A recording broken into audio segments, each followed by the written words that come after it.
Okay. So we are going to be starting graphs in science next week.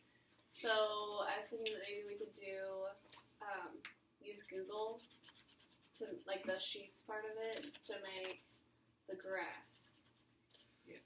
The only problem is we both have science at the same time, so we need to figure out how we can get all the devices where we need them.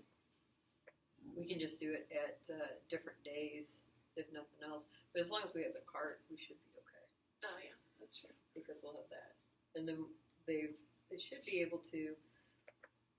We can talk about on Google the suggested tables and things like that when we're using that, because we've already had them set up with the sheet or using it for evaluate. Yeah. So since they've already started some of the graph with evaluate, we can explore the different ones and come up with different topics and stuff. So this is how you'd use a line graph for this. Yeah. You're going to use. Yeah. So what are you guys graphing? So I was thinking that if we put them in groups, we can have them like make up their own question, like what's your favorite holiday or whatever it is. So it's anything. Yeah. It could be anything. It's not just like learning it could how be to ice cream, and we can teach them how to do the because I feel like bar frequency graphs, table and stuff like that. Well, I feel like bar graphs is the easiest place to start, just because they're so familiar with it. They graph their evaluate on bar graphs, so they're at least familiar with. So will it just be the graph that they're using technology for, or can they use their poll? Can they shoot out a poll? Well, so we as teachers have access to Google Forms, which is like pretty much you can make a survey or like you said, like form on it. But we need to figure out if can they just do if students have access to Google Forms. I know that they have docs, slides, and sheets, which is what comes up normally. But if you click more. On ours, Google Forms is one of them, but I don't know if it shows up on theirs because they have some stuff blocked solely because they're students. And they can't. What if they did Nearpod and sent out a? No.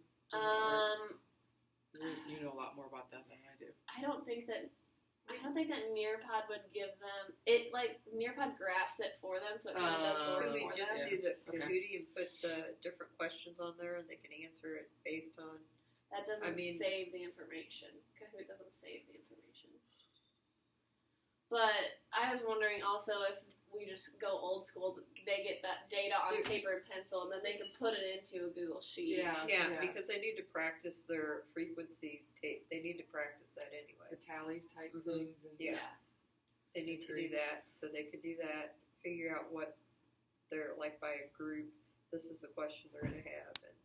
And then just also, because they didn't know how to, when we were doing our science one, they couldn't figure out how to space, okay, this is, you have to start at 0, but what interval do I go in?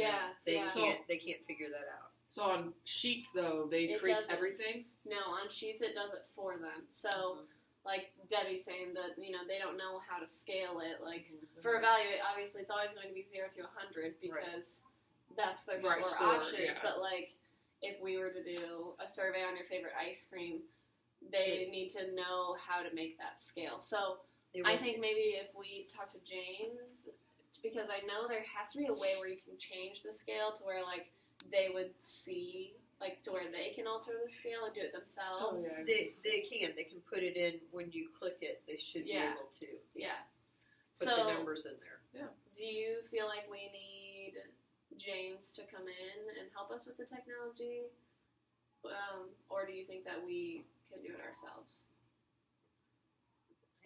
Even though, because you said we're going to, I would say we have the extra card of 30 laptops, so I have 15. And then we each would have access to 15, give or take. So I feel like we could make it happen on the same day if we really wanted to.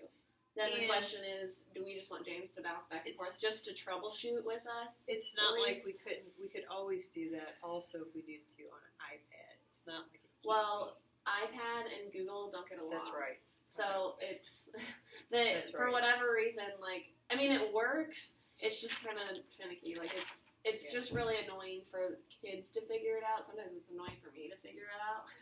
Yeah. So I feel I think for their first time doing graphs on it, I think probably laptops would be our best option. Even though, I mean, worst comes to worst, if the laptops aren't working, because like today, we were trying to do